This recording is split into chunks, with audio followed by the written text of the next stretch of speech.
काहे देख के जरे तू हमारे माई के फेरा में रहल छोड़ा ना माई बेटा मिल के दोनों दिल हमार तोड़ा ना अरे रनिया न ऐसे बात कहल जाला हो अपने दाई कहीं मिर्ची निया न भभाला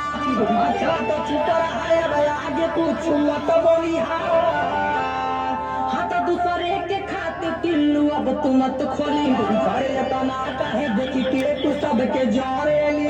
जतना है काम भर के हम ही खाली करेली तू लगा भूत का पड़ोसिया के पानी हो अरे तू का चाहत हवा की यही गरम